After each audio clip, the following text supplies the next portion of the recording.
Sadly, in the next 18 minutes when I do our chat, 4 Americans that are alive will be dead through the food that they eat. My name's Jamie Oliver. I'm 34 years old. I'm from Essex in England.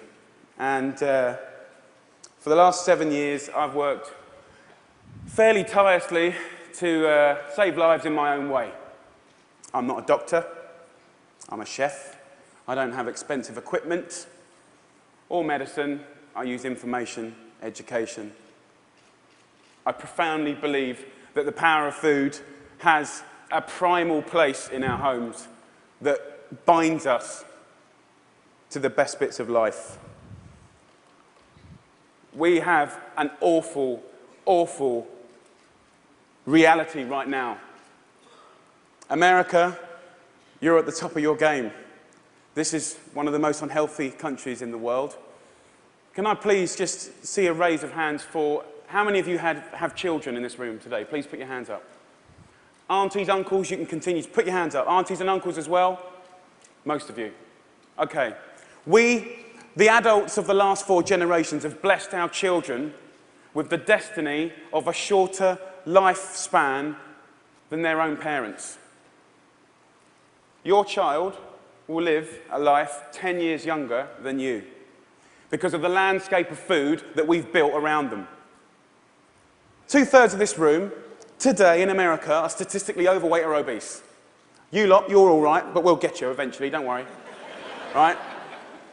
The statistics of bad health are clear, very clear.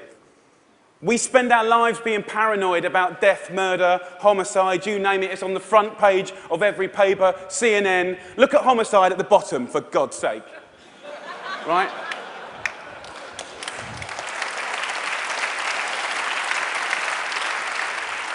Every single one of those ones in the red is a diet-related disease. Any doctor, any specialist will tell you that. Fact. Diet-related disease is the biggest killer in the United States right now, here today. This is a global problem. It's a catastrophe. It's sweeping the world. England is right behind you, as usual.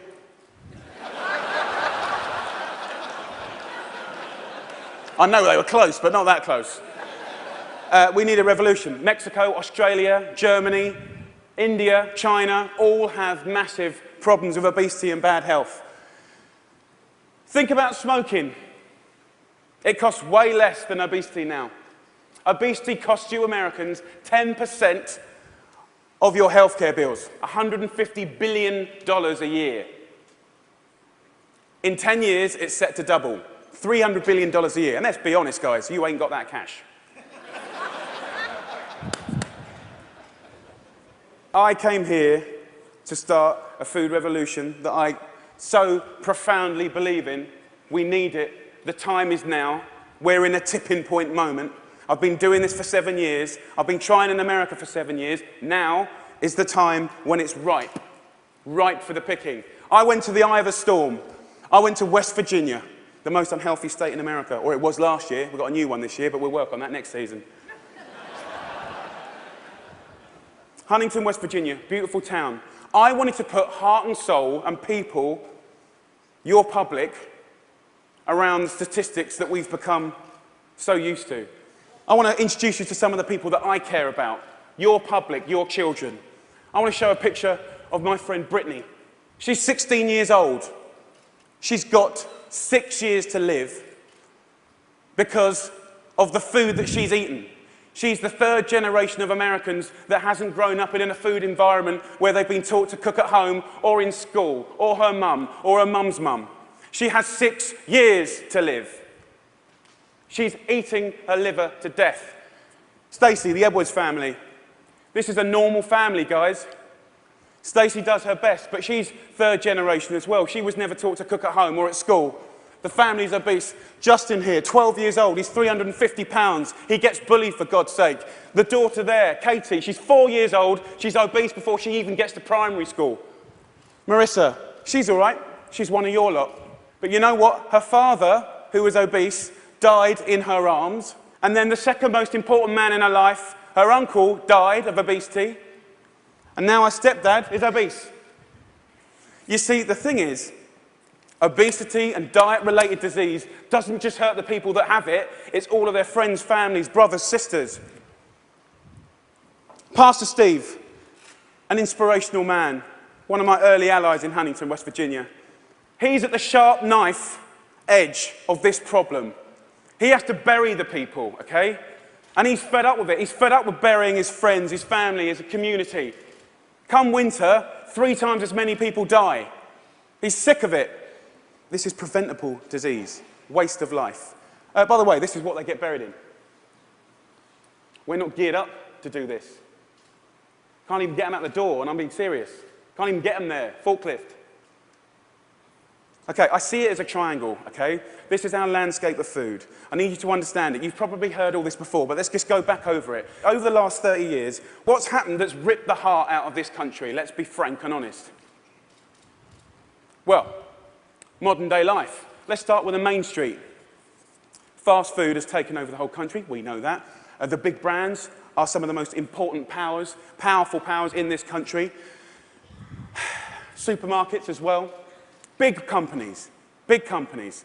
30 years ago, most of the food was largely local and largely fresh. Now, it's largely processed and full of all sorts of additives, extra ingredients, and you know the rest of the story. Portion size is obviously a massive, massive problem. Labelling is a massive problem. The labelling in this country is a disgrace. They want to self-police themselves. The industry want to self-police themselves. What, in this current climate? They don't deserve it. How can you say something is low fat when it's full of so much sugar? Home. The biggest problem with the home is that used to be the heart of passing on food culture, what made our society. That ain't happening anymore. And you know what, as we go to work and as life changes and as life always evolves, we kind of have to look at it holistically, step back for a moment and readdress the balance. It ain't happening, hasn't happened for 30 years, okay? I want to show you a situation that is very normal right now, the Edwards family. Let's have a talk. This stuff goes through you and your family's body every week. And I need you to know that this is going to kill your children early. How are you feeling? I'm just feeling really sad and depressed right now. That, I want my kids to succeed in life, and this isn't gonna get them there. But I'm killing them. Yes, you are. You are. But we can stop that. Normal. Let's get on schools. Something that I'm fairly much a specialist in. Okay, school. So what is school? Who invented it? What's the purpose of school? School was always invented to arm us with the tools to make us creative, be able to do wonderful things, make us earn a living, etc., etc., etc. It's been kind of in this sort of tight box for a long, long time, okay? But we haven't really evolved it to deal with the health catastrophes of America, okay?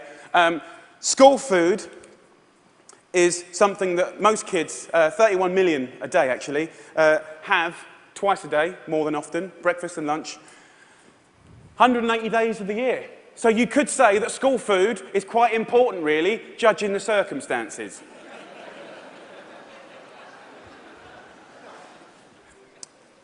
Before I crack into my rant, which I'm sure you're waiting for,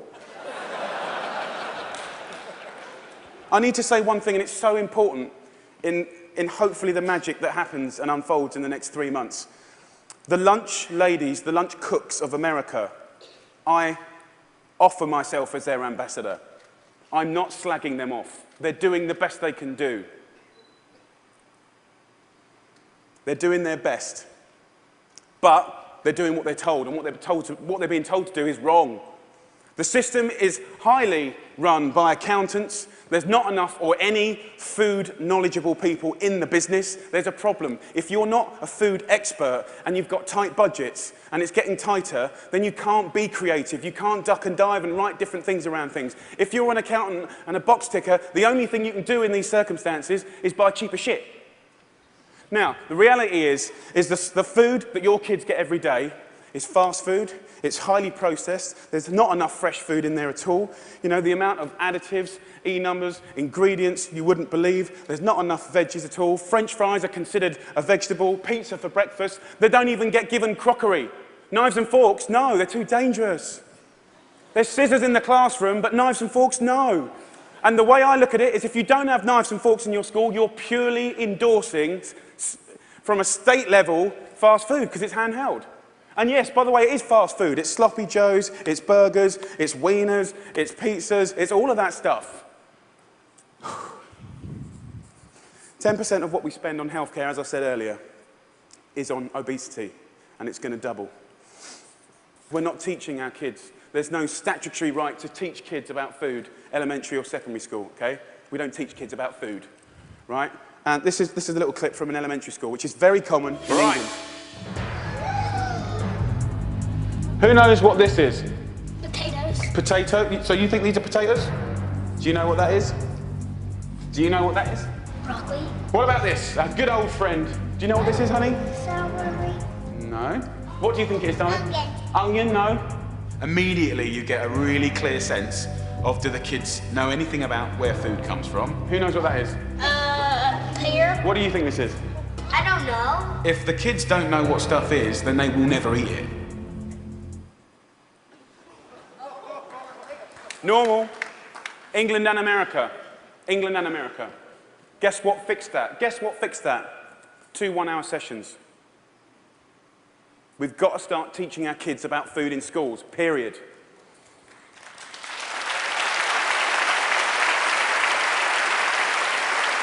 I want to tell you about something. I want to tell you about something that kind of epitomizes the trouble that we're in, guys. Okay? I want to talk about something so basic as milk. Every kid has the right to milk at school. Your kids will be having milk at school, breakfast and lunch. Right? They'll be having 2 bottles. Okay? And most kids do. But milk ain't good enough anymore because someone at the milk board, right? And don't get me wrong, I support milk. But someone at the milk board probably paid a lot of money for some geezer to work out that if you put loads of flavourings and colourings and sugar in milk, right, more kids will drink it. Yeah. And obviously, you know, now that's going to catch on. The apple board is going to work out that if they make toffee apples, they'll eat more apples as well. Do you know what I mean?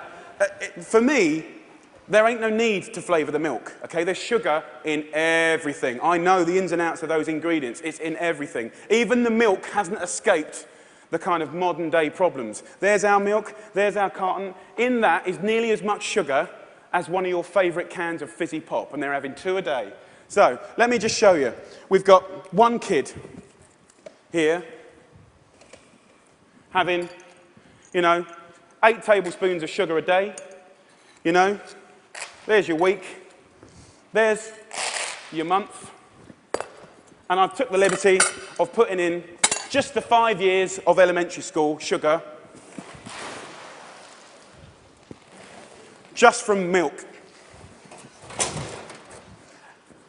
Now, I don't know about you guys, but judging the circumstances, right, any judge in the whole world would look at the statistics and the evidence, and they would find any government of old guilty of child abuse. That's my belief.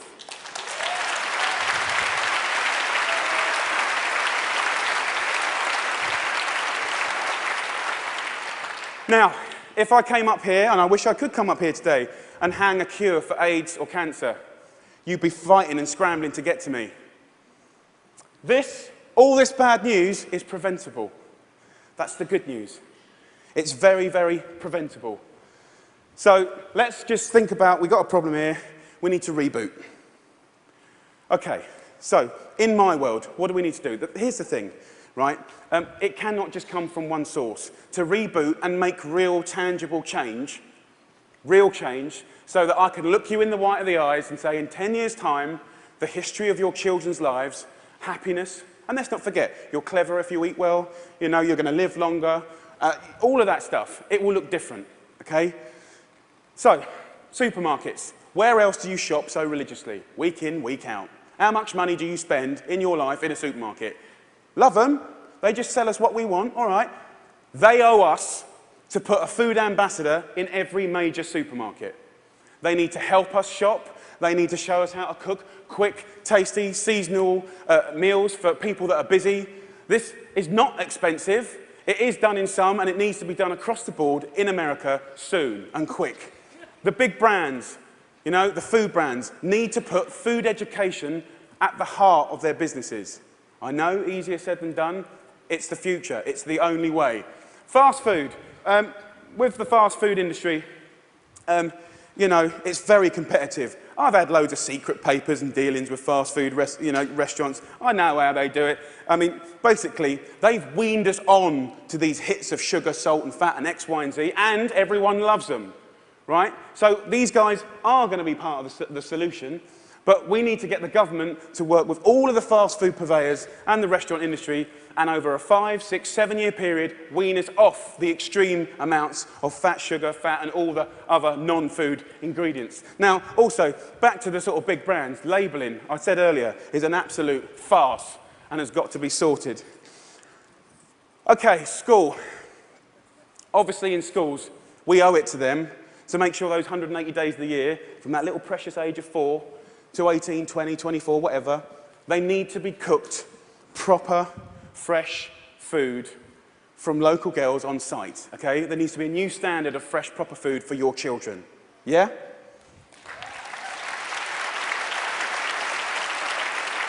Under the circumstances, it's profoundly important that every single American child leaves school knowing how to cook 10 recipes that will save their life.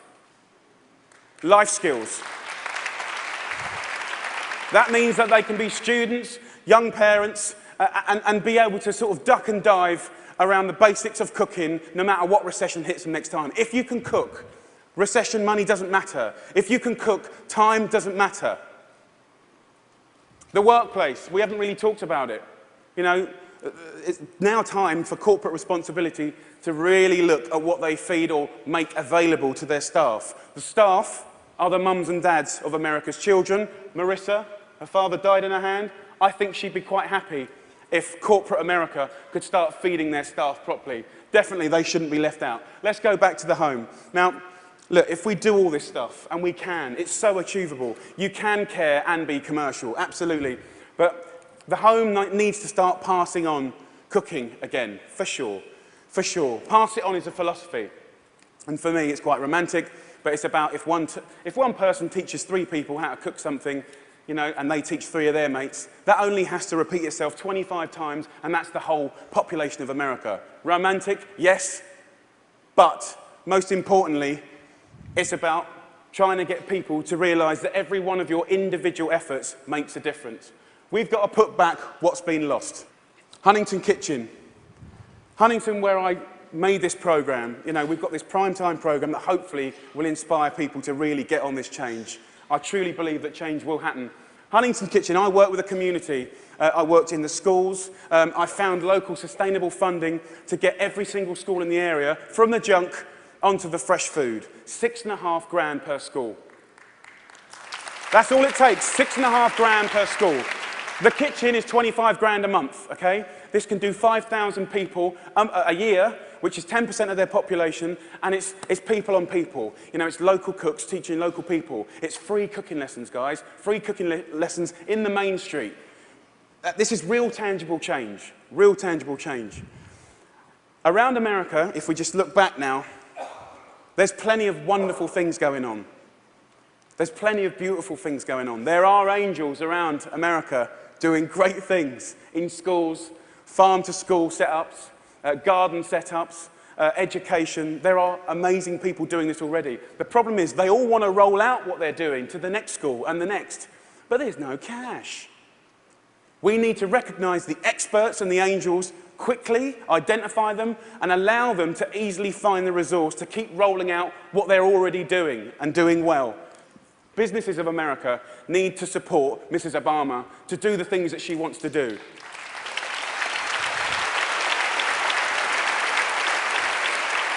And look, I know it's weird having an English person standing here before you talking about all this. All I can say is I care. I'm a father, and I love this country. And I believe truly, actually, that if change can be made in this country, beautiful things will happen around the world. If America does it, I believe other people will follow. It's incredibly important.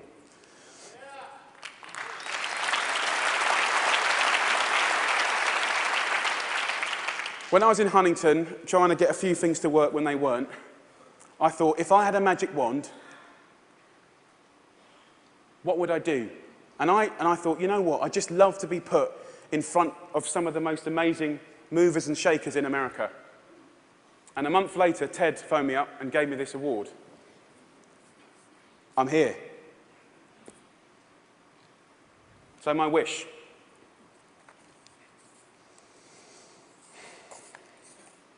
Dyslexic, so I'm a bit slow.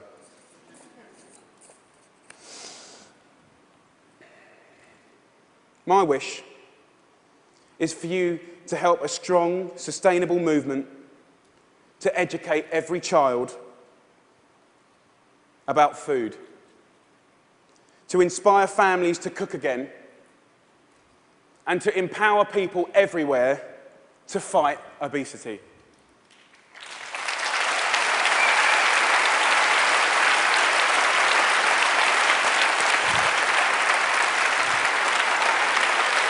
Thank you.